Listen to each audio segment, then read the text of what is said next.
বাংলাদেশের ঢাকা থেকে আমি মিনহাজুল আবেদীন আপনাদের সকলকে স্বাগতম জানাচ্ছি প্রেক্ষাপট টেলিভিশন আয়োজিত আমাদের টক শো সমকালীন সংলাপে। বাংলাদেশে প্রায় 53টি পাবলিক বিশ্ববিদ্যালয় রয়েছে এবং 108টির মতো প্রাইভেট বিশ্ববিদ্যালয় রয়েছে। এবং এই যে পাবলিক বিশ্ববিদ্যালয় যেগুলো রয়েছে সেখানে প্রতি বছর প্রায় 12 থেকে 15 লক্ষ শিক্ষার্থী কিন্তু ভর্তি পরীক্ষার জন্য আবেদন করেন। এবং যে প্রাইভেট বিশ্ববিদ্যালয়গুলো রয়েছে সেখানে প্রায় 2 থেকে 3 লাখ। তো যেহেতু এই যে অধিক সংখ্যক শিক্ষার্থীরা মূলত প্রাইভেট পাবলিক বিশ্ববিদ্যালয়ে তাদের আসলে পড়ার ইচ্ছা থাকে এবং তারা অধিক সংখ্যক শিক্ষার্থী এখানে আবেদন করে, তো সেক্ষেত্রে আমরা যদি বাংলাদেশে দেখি যে আহ সব থেকে বেশি যদি দেখি তাহলে ঢাকা বিশ্ববিদ্যালয়ের আইবিএ তে আবেদন ফি হচ্ছে 1500 টাকা। এছাড়াও এই ইউনিট বা বি ইউনিট এগুলোতে রয়েছে হচ্ছে 1050 টাকা করে। এছাড়াও আমাদের যে Shahjalal university of science and technology রয়েছে সেখানে আমাদের এই ইউনিটে হচ্ছে 1250 এবং বি ইউনিটে হচ্ছে 1200 টাকা। তো এই যে এত টাকা, এই আমরা যদি দেখি যে 2018-19 সেশনে আমি সাধারণ শিক্ষার্থীদের সঙ্গে কথা বলছিলাম, তো তখন জানতে পারলাম যে 2018-19 সেশনে এটি মাত্র ছিল 350 টাকা ঢাকা বিশ্ববিদ্যালয়ের বি ইউনিটে। এবং এই 24-25 সেশনে এসে আমরা দেখি যে এটি হয়ে দাঁড়িয়েছে 1050 টাকা। অর্থাৎ অধিক হারে কিন্তু এই যে আবেদন ফি সেটি কিন্তু বেড়েছে। এবং এই সাধারণ শিক্ষার্থীরা ভর্তি কোচিং এ অনেক টাকা দিতে হয়, এরপর এসে আবার দেখা যায় যে প্রত্যেকটা বিশ্ববিদ্যালয়ে বিভিন্ন ইউনিট রয়েছে, সেখানে তাদের এই যে পরীক্ষা দিতে গেলে অনেক আবেদন ফি, তো সেটা নিয়ে আসলে শিক্ষার্থীদের মধ্যে বিভিন্ন ধরনের মতামত রয়েছে এবং সকলেই চাইছে যে আসলে এই আবেদন ফিটা যেন আসলে কমানো হয়। তো আজকে আমাদের সঙ্গে আমাদের এই সমকালীন সংলাপ টকশোতে আজকে অতিথি হিসেবে রয়েছেন মোহাম্মদ রাকিব, জনস্বাস্থ্য সম্পাদক, ছাত্র অধিকার পরিষদ, ঢাকা মহানগর দক্ষিণ। মোহাম্মদ রাকিব, আপনাকে স্বাগতম আমাদের এই টক শোতে। ধন্যবাদ। এছাড়াও আমাদের সঙ্গে উপস্থিত রয়েছেন সৈয়দ সাইদাল সিফাত, তিনি বিশ্ববিদ্যালয় ভর্তি প্রার্থী 2024। সৈয়দ সাইদাল সিফাত, আপনাকেও স্বাগতম আমাদের আজকের এই টক শোতে। জি, অনেক অনেক ধন্যবাদ আমাকে আমন্ত্রণ জানানোর জন্য। তো শুরুতেই আমি মোহাম্মদ রাকিব, আমি আপনার কাছে জানতে চাই, আপনি তো ছাত্র অধিকার পরিষদের একটি পদে রয়েছেন, তো সেই দিকে আমরা পরে যাচ্ছি। তো প্রথমে হচ্ছে আপনি নিজেও তো একজন শিক্ষার্থী, তো একজন শিক্ষার্থী হিসেবে আপনার কাছে আসলে এই বিষয়টা কি মনে হয়, এই যে আমাদের যে পাবলিক বিশ্ববিদ্যালয়গুলোতে যে ভর্তি ফি এত অধিক, এটা নিয়ে আপনার ব্যক্তিগত মতামত কি? আমি প্রথমে ধন্যবাদ জানাই মিনাজুল আবেদীন ভাইকে আমাকে এখানে কথা বলার সুযোগ করে দেওয়ার জন্য। আমি কথা বলতে গেলে আসলে আমি যে কথাগুলো বলে এটা আমার একার কথা না, এটা সারা বাংলাদেশের শিক্ষার্থীদেরই কথা। আমরা দেখতে পাই যে বিশ্ববিদ্যালয়ের ভর্তির আগ মুহূর্তে আমাদের ছাত্র ভাইয়েরা বিভিন্ন কোচিং এ ভর্তি হওয়া লাগে, সেখানে অনেকগুলো টাকা খরচ করে কোচিং করা লাগে, একটা ধাপ পার করে তারপরে বিশ্ববিদ্যালয়ে ভর্তির জন্য আবেদন করা লাগে। তো সেই ক্ষেত্রে যে ভর্তি ফিটা ধরা হয়, যেটা ভর্তি ফিটা ধরা হয়, অনেক শিক্ষার্থীর পক্ষে ওই ভর্তির যে ফিটা ওই ফি দেওয়াটা সম্ভব হয় না। কারণ এখানে আমরা দেখতে পাই যে যতগুলো শিক্ষার্থী এখানে আবেদন করে এর ভিতরে সবাই কিন্তু বড় লোক না, এর ভিতরে অধিকাংশই দরিদ্র ফ্যামিলির সন্তান। এটা যারা বড় লোক তারা কিন্তু এইসব পাবলিক বিশ্ববিদ্যালয়ে পড়ে না, বাংলাদেশে পড়ে না। এই বিশ্ববিদ্যালয়গুলোতে যারা পড়ে তারা দরিদ্র নিম্ন লেভেলে, তাদের পক্ষে এত টাকা দিয়ে আবেদন করা আহ, সম্ভব না। আর একটা বিশ্ববিদ্যালয়ে আবেদন শুধু একবার করলে হয় না, আমরা দেখতে পাই যে ইউনিট ভিত্তিক যে যেমন ক বিভাগ খ বিভাগ এই ইউনিট ভিত্তিক আলাদা আলাদা ভাবে আবেদন করা লাগে, যার কারণে টাকা আরো বেশি খরচ হয়। তো একটা ইউনিটে আবেদন করলে যে টাকা খরচ হয় আবার অন্য ইউনিটে আবেদন করলে সেই আবার সেম ফিটা লাগে। তো এখানে ডাবল টাকার দিকে চলে যায়। তো আমাদের সেদিক থেকে বাইরে হয়ে আসতে হবে। তো আমাদের এখানে আবার দেখা যায় যে কি আবেদন করার পর কিন্তু শেষ হয়ে যায় না, আবেদন পরবর্তী যদি চান্স পায় তাহলে ভর্তি হওয়ার জন্য আবার সেই ফি লাগে। যখন ভর্তি হওয়ার জন্য ফি লাগে তখন কিন্তু অনেক ফ্যামিলি পারে না যে ওই টাকা দিয়ে আবার ভর্তি হবে। ওই ভর্তি হওয়ার জন্য যে ফিটা লাগে অনেক ফ্যামিলির কাছে ওই টাকা দেওয়া সম্ভব হয় না, যার কারণে অনেক মেধাবীরা ভর্তি হওয়ার জন্য সবকিছু ঠিক থাকলেও টাকার অভাবে ভর্তি হতে পারে না। তো আমাদের জি এই বিষয়গুলো নিয়ে রাকিব, আপনাকে ধন্যবাদ।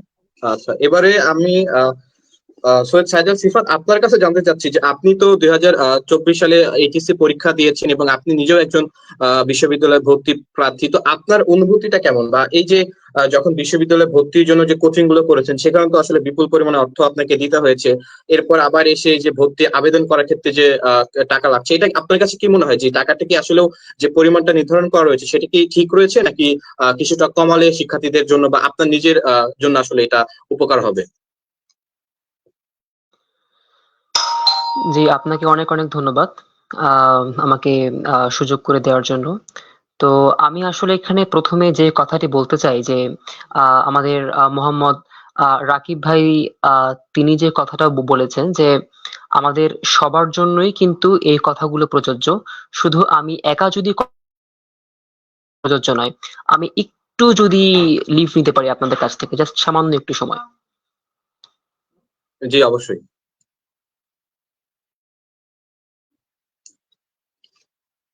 দর্শক মন্ডলী, আমরা কিছু সময় একটু অপেক্ষা করি সৈয়দ সাইদ আল সিফাতের জন্য।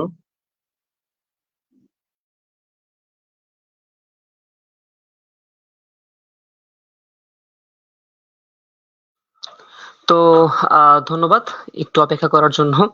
তো আসলে আমার দরজায় একটু মেহমান আসছিলেন, তো তো সেজন্য আর কি। আচ্ছা, তো আমি আমার কথায় আমি ফেরত আসি। তো সেটা হচ্ছে যে আম, আমি আমরা আজকে যেই বাস্তবতার সামনে দাঁড়িয়ে, তো সেটা কিন্তু শুধুমাত্র আমাদের জন্য প্রযোজ্য না। কারণ আমি আমাদের বলতে বোঝাচ্ছি আমরা যারা মধ্যবিত্ত পরিবারের সন্তান। আমরা এখানে তিনজন যে আছে, আমরা কিন্তু এই তিনজনই কিন্তু মধ্যবিত্ত কিংবা উচ্চ মধ্যবিত্ত পরিবারের সন্তান। তো আমাদের জন্য কিন্তু এই খরচগুলো বিয়ার করাটা কিন্তু অনেকটাই সহজ হয়ে যায়। যেমন আমরা যদি হচ্ছে এখানে আপনি যেটা বললেন যে সরকারি যে ভার্সিটি গুলো আছে, তো সব সরকারি ভার্সিটি গুলোতে অ্যাপ্লাই করার জন্য আমাদের যে একটি অ্যামাউন্টটা লাগে, এই টোটাল অ্যামাউন্টটা কিন্তু হচ্ছে আহ মানে আমাদের জন্য 10 থেকে 12 হাজার টাকার মতো কিন্তু লাগে।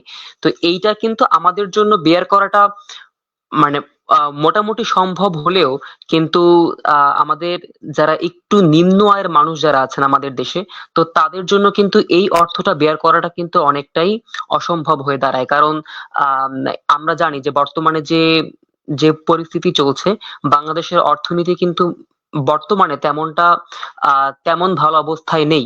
এখন সব জায়গায় মুদ্রাস্ফীতির ফলে বিভিন্ন জায়গায় চাকরির সংকট হচ্ছে, বা আমরা যেই নিত্য প্রয়োজনীয় যেই দ্রব্যাদিগুলো আছে, তো সেগুলোর দাম কিন্তু অনেক বৃদ্ধি পাচ্ছে। তো সবকিছু মিলিয়ে নিম্ন আয়ের মানুষ কিংবা খেটে খাওয়ার মানুষের জন্য কিন্তু সেই অ্যামাউন্টটা কিন্তু বেয়ার করা সম্ভব হয় না, 10 থেকে 12 হাজার টাকা। ঠিক আছে, কিন্তু আমি যদি এখানে কথা বলি, আমি কিন্তু বিশ্ববিদ্যালয় নিয়ে আমি যখন কথা বলছি তখন কিন্তু আমাকে শুধু সরকারি বিশ্ববিদ্যালয় নিয়ে কিন্তু কথা বলতে হচ্ছে। কারণ আমরা জানি যে বাংলাদেশের অর্থনীতি কিন্তু একটি মিশ্র অর্থনৈতিক ব্যবস্থা, যেখানে সব ধরনের মানুষ এই ব্যবসায় অংশগ্রহণ করতে পারবে। এবং আমাকে এই কথাটা বলতে হচ্ছে কারণ পাবলিক বিশ্ববিদ্যালয় কিন্তু শিক্ষার পাশাপাশি তারা কিন্তু একটি ব্যবসায়িক মাইন্ডসেট নিয়ে তারা কিন্তু এই শিক্ষাটা প্রোভাইড করছে। অবশ্যই যেখানে সরকারি বিশ্ববিদ্যালয়ের যে উদ্দেশ্য সেটা কিন্তু কখনোই ব্যবসা করা থাকে না, কিন্তু পাবলিক বিশ্ববিদ্যালয়ে কিন্তু তাদের একটি ব্যবসায়িক মাইন্ডসেট থাকে, যেখানে আমরা শিক্ষার্থীরা এবং এবং বিশ্ববিদ্যালয় সমিতি কিংবা আমরা বিশ্ববিদ্যালয়ে যে মালিক পক্ষ আছে, তো তারাও কিন্তু সেখানে লাভবান হতে পারি। আমি যদি পাবলিক বিশ্ববিদ্যালয় ছাড়া প্রাইভেট বিশ্ববিদ্যালয়ের কথাগুলো আমি যদি বলি, কিন্তু আমি যেখানে অ্যাডমিশন ফি এর যদি কথা বলি, তাহলে আমি আমি পাবলিক বিশ্ববিদ্যালয়ের কথা আমি এখানে উল্লেখ করব। কারণ প্রাইভেট বিশ্ববিদ্যালয় এর মধ্যে পড়ে না। কারণ প্রাইভেট বিশ্ববিদ্যালয় সেটা তাদের একটি ব্যবসায়িক মাইন্ডসেট থাকে। তারা সেখানে তাদের যে অ্যাডমিশন ফিটা, সেখানেও তাদের একটি বড় লভ্যাংশ থাকে। কিন্তু আমাদের অত্যন্ত দুঃখের বিষয় এই যে যে আমাদের পাবলিক বিশ্ববিদ্যালয়গুলোতেও এই অ্যামাউন্টটা কিন্তু অনেক বেশি। 1,000 টাকা, 1200 টাকা। আপনি যদি সিকিউরিটির দিকে তাকান, হ্যাঁ, তো সেখানে কিন্তু 1200 টাকায় কিন্তু হচ্ছে যে আপনাকে অ্যাপ্লাই করতে হচ্ছে বা আমাদেরকে অ্যাপ্লাই করতে হচ্ছে। তো সেটা আমাদের জন্য সেটা আমাদের জন্য সেটা বহনযোগ্য হলে বা আমরা সেটা বেয়ার করতে পারলেও সেটা কিন্তু অন্যান্য মানুষ কিন্তু সেটা বেয়ার করতে পারে না। যেখানে পাবলিক বিশ্ববিদ্যালয়ের মাইন্ডসেট ব্যবসায়িক উদ্দেশ্যে থাকে না, যেখানে পাবলিক বিশ্ববিদ্যালয়গুলোর একমাত্র উদ্দেশ্য থাকে যে দেশের যে শিক্ষার্থীরা আছে, দেশের যে সাধারণ শিক্ষার্থীরা আছে, তাদেরকে শিক্ষাদান করা।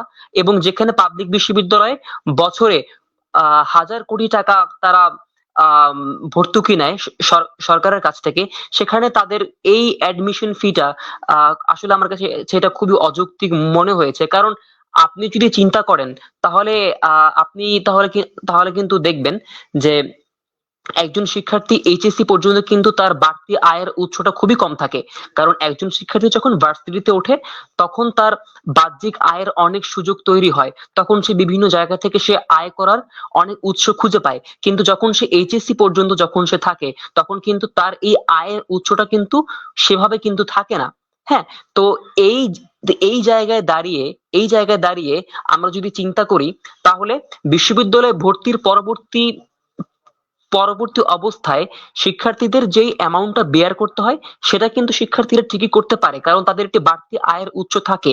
কিন্তু এখন যেহেতু কমনলি, আমি যদি অ্যাভারেজলি চিন্তা করি, এখন যেহেতু থাকে না, তো সেক্ষেত্রে আমার পক্ষে বা বা নিম্ন আয়ের মানুষের পক্ষে কিন্তু এই টাকাটা কিন্তু বেয়ার করা অনেকটা অসম্ভব হয়ে যায়, এবং যেটা কিন্তু আমার কাছে অনেকটা অযৌক্তিক বলে মনে হচ্ছে। হ্যাঁ, তো এক্ষেত্রে আমি এটাই বলতে চাই যে আমাদের যেই সিস্টেমটা বা এই বিশ্ববিদ্যালয়ের ভর্তি পরীক্ষার যে সিস্টেমটা বা যে ফি আদায় করার যে ব্যাপারটা, সেটা যদি আমরা একটু পরিবর্তন করতে পারতাম বা সেটা যদি আমরা একটু মডিফাই করতে পারতাম, তাহলে বোধহয় অনেক ভালো হতো। জি, অনেক অনেক ধন্যবাদ। সৈয়দ সাইদ আল সিফাত, আপনাকে ধন্যবাদ। এবারে আমি মোহাম্মদ রাকিব আপনার কাছে যেতে চাই। আপনি তো ছাত্র অধিকার পরিষদের জনস্বাস্থ্য সম্পাদক, ঢাকা মহানগর দক্ষিণ। তো ছাত্র অধিকার পরিষদ এই যে শিক্ষার্থীদের এই যে একটা সমস্যা, বিশ্ববিদ্যালয়ের ভর্তি আবেদন ফি যে বেশি, এইটা নিয়ে কি কোনো ধরনের পদক্ষেপ এখন পর্যন্ত নিয়েছেন, অর্থাৎ 5 আগস্ট পরবর্তী সময়ে আসলে নিয়েছে কিনা, বা কোনো ধরনের পদক্ষেপ গ্রহণ করার কোনো পরিকল্পনা আছে কিনা আপনাদের?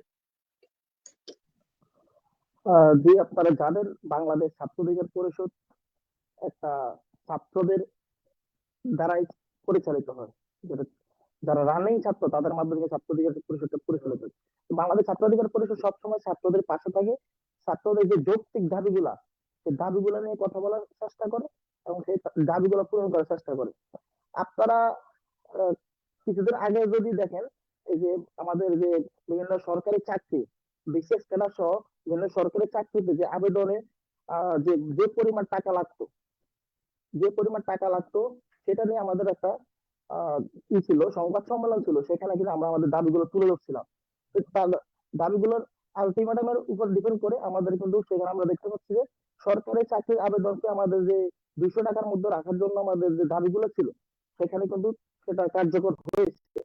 সেখানে আমরা আরো অনেকগুলো দাবি আছে, সেগুলো আস্তে আস্তে কার্যকর হবে বলে আমরা আশাবাদী। তো বাংলাদেশ ছাত্র অধিকার পরিষদ এই যে আমাদের বিশ্ববিদ্যালয় ভর্তির সময় আবেদন ফি নামে যে জায়গাটুকু, এই জায়গাটুকুতে কিভাবে রক্ষা পাওয়া যায়, কিভাবে একটা নির্দিষ্ট অ্যামাউন্টের ভিতরে রাখা যায়, সেটা নিয়ে বাংলাদেশ ছাত্র অধিকার পরিষদ অবশ্যই কথা বলবে। আমাদের কার্যক্রম খুব শীঘ্র আসবে আমাদের ছাত্র অধিকার পরিষদ থেকে। আর আমি আমাদের ছাত্র অধিকার পরিষদকে বলতে চাই যে বাংলাদেশ আহ, বিশ্ববিদ্যালয়গুলোতে যেভাবে ভর্তি আবেদন ফি ধরা হয়, তো এভাবে প্রতিটা ইউনিট ভিত্তিক যেভাবে দেওয়া হয়, আমাদের এগুলোতে বেরিয়ে আসতে হবে। তো আমাদের এগুলোতে বেরিয়ে আসার জন্য আমাদের গুচ্ছ সিস্টেম, যেটা আমাদের গুচ্ছ সিস্টেম গুলোতে যে পরীক্ষা নিয়ে একটা পরীক্ষার মাধ্যমে বাকি ইউনিট গুলোতে আবেদন করার প্রক্রিয়াটা চালু রাখতে হবে। আর যে কোনো একটা যৌক্তিক যৌক্তিক ফির ভিতরে আমাদের যে আবেদন ফিটা, সেটা রাখতে হবে, সেটা সরকার একটা নির্দিষ্ট অ্যামাউন্ট দিবে, ওই অ্যামাউন্টের উপর রাখতে হবে।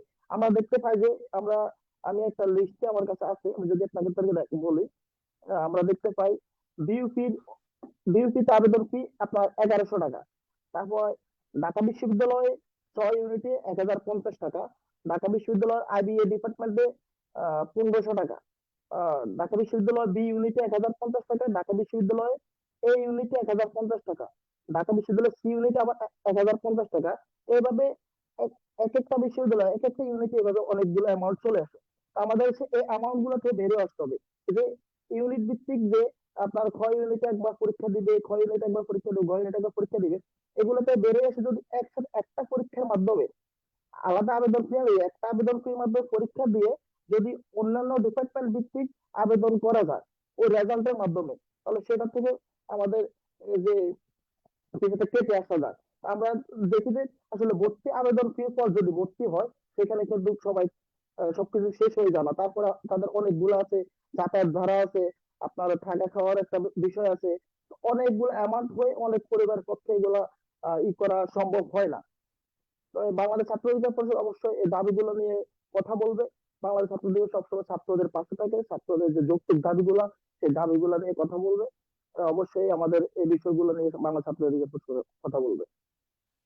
মোহাম্মদ রাকিব, আপনাকে ধন্যবাদ। সৈয়দ সাইদ আল সিফাত, আপনি শুনছিলেন যে মোহাম্মদ রাকিব কিন্তু কয়েকটি বিষয় তুলে ধরলেন, যে এই যে গুচ্ছ পদ্ধতিতে যদি ভর্তি সিস্টেমটা নিয়ে আসা যায়, অর্থাৎ একটা বিশ্ববিদ্যালয়ে তো অনেকগুলো ইউনিট থাকে, তো সবগুলো ইউনিটের জন্য আলাদা আলাদা ভর্তি ফি না নিয়ে যদি একটা অ্যামাউন্ট একবারে নিয়ে নেওয়া হয়, অর্থাৎ প্রত্যেকটা ইউনিটের জন্যই, তাহলে কিন্তু ভর্তি ফিটা কমে আসতে পারে। এছাড়াও আপনি কি মনে করেন যে এই যে ভর্তি আবেদন, এটা তো পাবলিক বিশ্ববিদ্যালয়গুলোতে কিন্তু বর্তমান সময়ে অনলাইনে হয়ে থাকে, তো অনলাইনে যেহেতু হয়, তো এই যে ভর্তি পরীক্ষা, এটাকেও যদি আসলে কোনো কারণে যদি অনলাইনে নিয়ে আসা হয়, তাহলে কিন্তু শিক্ষার্থীদেরকে আর ওই দূরে থেকে আপনার এসে কিন্তু পরীক্ষা দিতে হবে না, তো সেক্ষেত্রে তাদের কিছুটা খরচ বাঁচবে। তো এই সিস্টেমটা করলে কি আপনার কাছে মনে হয় এটা কি সুবিধাজনক হবে কিনা? হ্যাঁ, এই আচ্ছা। অনলাইন সিস্টেমটা যদি হয় তাহলে দেখা যাবে কি বাংলাদেশের যে বর্তমান অবস্থা বা আগে যে সিচুয়েশন ছিল, বাংলাদেশের যে যাত্রী যাতায়াতের কিন্তু বিশাল একটা সমস্যা।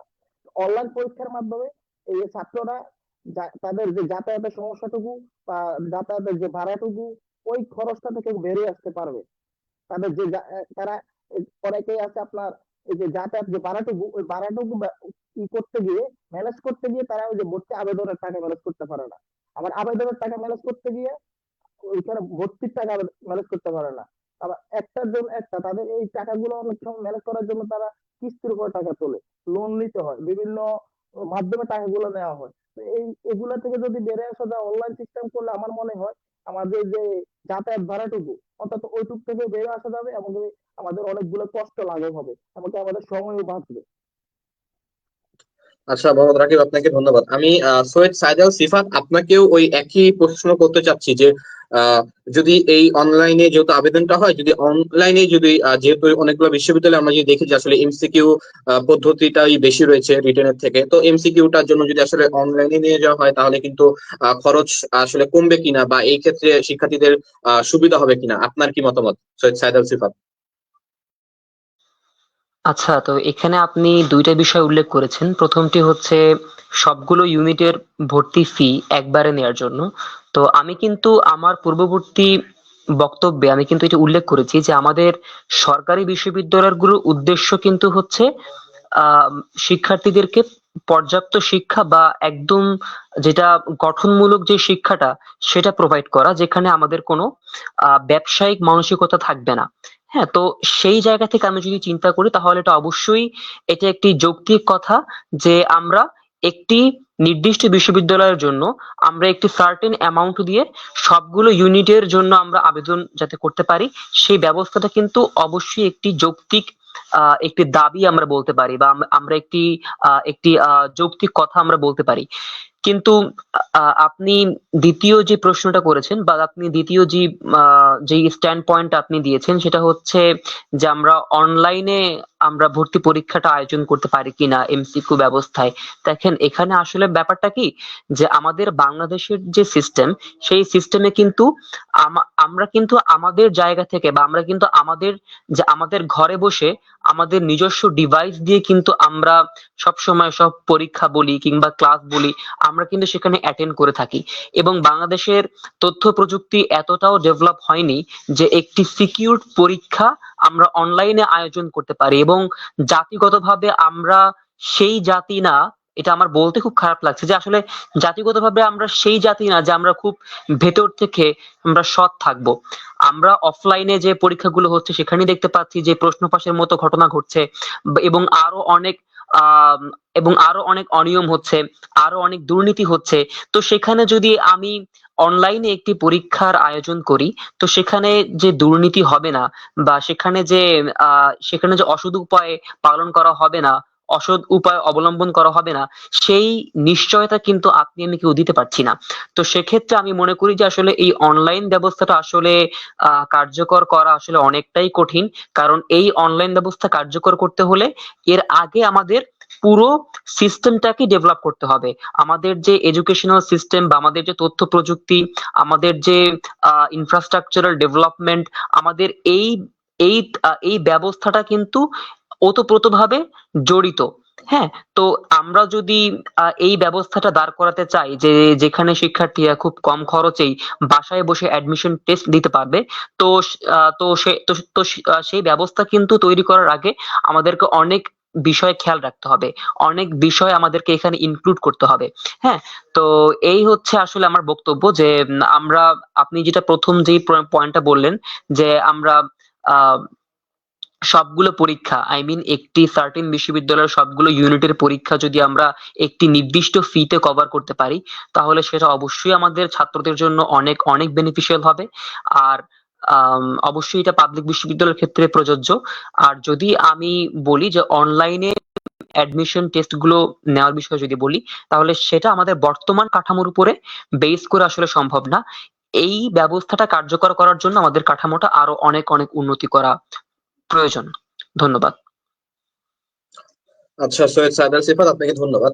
আপনারা জানেন যে আসলে এই যে জুলাই আগস্টে যে বাংলাদেশে একটি গণ অভ্যুত্থান হয়েছে, সেই সময় কিন্তু ছাত্ররা কিন্তু তাদের বিভিন্ন বিষয় নিয়ে কিন্তু আসলে প্রতিবাদ করেছিল পতিত সরকারের ব্যাপারে, এবং তাদের সেই ধারাবাহিকতা কিন্তু আসলে ছিল। তো এই যে একটা গুরুত্বপূর্ণ একটা বিষয়, যে আসলে আমরা যদি দেখি যে শহরে যারা রয়েছেন তাদের ক্ষেত্রে হয়তো বা এই ভর্তি ফিটা বেশি না, তবে যারা গ্রাম অঞ্চলে রয়েছেন তাদের জন্য কিন্তু এটা আসলে অনেক বেশি। কারণ তাদের পড়াশোনার খরচ চালাতে গিয়ে কিন্তু আসলে তাদের পরিবারকে হিমশিম খেতে হয়। এরপরে আবার ভর্তি যে কোচিং গুলো রয়েছে, আমরা জানি যে কোচিং যে ব্যবসাগুলো রয়েছে, সেখানে কিন্তু অনেক পরিমাণে আসলে অর্থ দিতে হয়। কারো কারো ক্ষেত্রে দেখা যায় যে এই ভর্তির যে কোচিং গুলো হয়, সেখানে হয়তো বা একটি কোর্সেই হয়তো বা 15,000 থেকে 20,000 টাকা পর্যন্ত আসলে ফি হয়ে থাকে।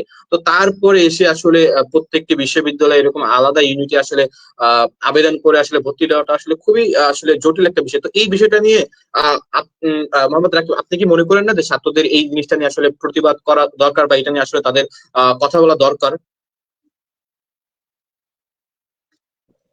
দেখুন, আমি আমার প্রথম বক্তব্যে কিন্তু বিষয়টা তুলে ধরেছি যে আমরা সবাই কিন্তু মধ্যবিত্ত পরিবারের সন্তান। আমাদের একটা জিনিস করতে গেলে আমাদের আটটা অন্যটা করা যায় না। তো আমাদের যে বেশিরভাগ গ্রাম অঞ্চলের শিক্ষার্থীরা কিন্তু বিভিন্ন পাবলিক বিশ্ববিদ্যালয়ে পরীক্ষা দিয়ে থাকে বেশিরভাগ। তো তাদের এই যে আবেদন ফিটা, এই আবেদন ফির কারণে অনেকেই কিন্তু আবেদনও করতে পারে না। এই আবেদন ফি এতটা বাড়তে থাকার কারণে অনেকে আবেদনই করতে পারে না। বিশেষ করে গ্রাম অঞ্চলে যারা থাকে, গ্রাম অঞ্চলে যারা থাকে তাদের বেশিরভাগ দেখবে যে মেধাবী যারা, তারা কিন্তু ফ্যামিলি অতটা ভালো না, একেবারে নিম্ন মধ্যবিত্ত। তারা কোচিং করতে পারে না অনেক সময় টাকার কারণে। কোচিং করলেও ভর্তি আবেদনের যে ফিটা, ও ফিটা ম্যানেজ করতে পারে না। ও ফিটা ম্যানেজ করলেও তারা যে বিশ্ববিদ্যালয়ের পরীক্ষা দিবে, সেই পরীক্ষা দেওয়ার জন্য পরীক্ষার কেন্দ্র তাদের থেকে অনেক দূর হওয়ার কারণে যে যাতায়াত ভাড়া, সেই যাতায়াত ভাড়াটুকু ম্যানেজ করার জন্য তারা কিন্তু অনেক সমস্যায় পড়ে যায়, অনেক সমস্যায় পড়ে যায়। তো আমাদের এই পরিস্থিতিকে আসলে এ, যে আমাদের গ্রাম অঞ্চলের মানুষরা, তারাই কিন্তু ভুক্তভোগী বেশি। তো আমরা যদি দেখি যে আমাদের বিশেষ করে ঢাকা বিশ্ববিদ্যালয়, আহ, রাজশাহী বিশ্ববিদ্যালয়, চট্টগ্রাম বিশ্ববিদ্যালয়, যেসব বিশ্ববিদ্যালয়গুলোতে আছে, ভর্তি পরীক্ষার ক্ষেত্রে মধ্যবিত্তরাই বেশিরভাগ থাকে, নিম্ন মধ্যবিত্তরা থাকে। আমরা যদি দেখি আমাদের দেশের আমলারা বা সরকারি কর্মকর্তা, তাদের ছেলে সন্তানরা কিন্তু বাংলাদেশে অতটা পড়াশোনা করে না, তারা কিন্তু বিদেশে পড়াশোনা করে। যার জন্য এই যে সমস্যাটা, এই সমস্যার সম্মুখীন কিন্তু আমাদের মতো মধ্যবিত্ত যারা আছে, বা আমাদের দেশের মধ্যবিত্ত সন্তানরা, নিম্ন মধ্যবিত্ত সন্তানরা, তারা কিন্তু ভুগতেছে। এখানে কোনো সরকার দলীয় কারো ছেলে ফেলে, আমাদের ছেলে ফেলে কিন্তু ভুগতেছে না, কিন্তু তারা বাইরে পড়াশোনা করতেছে। তো আমাদের যে ছাত্রদের পক্ষ থেকে আসলে আমাদের, এটা তো আমরা কথা বলতেছি, এটা আমাদের না, আমাদের সবার, সকল ছাত্ররা যদি একতাবদ্ধ হয়ে এটা নিয়ে কথা বলে, আমার মনে হয় যে আমাদের এখান থেকে আমরা মুক্তি পেতে পারি। আমাদের যে বৈষম্যটা, এই বৈষম্যটা থেকে আমরা মুক্তি পেতে পারি।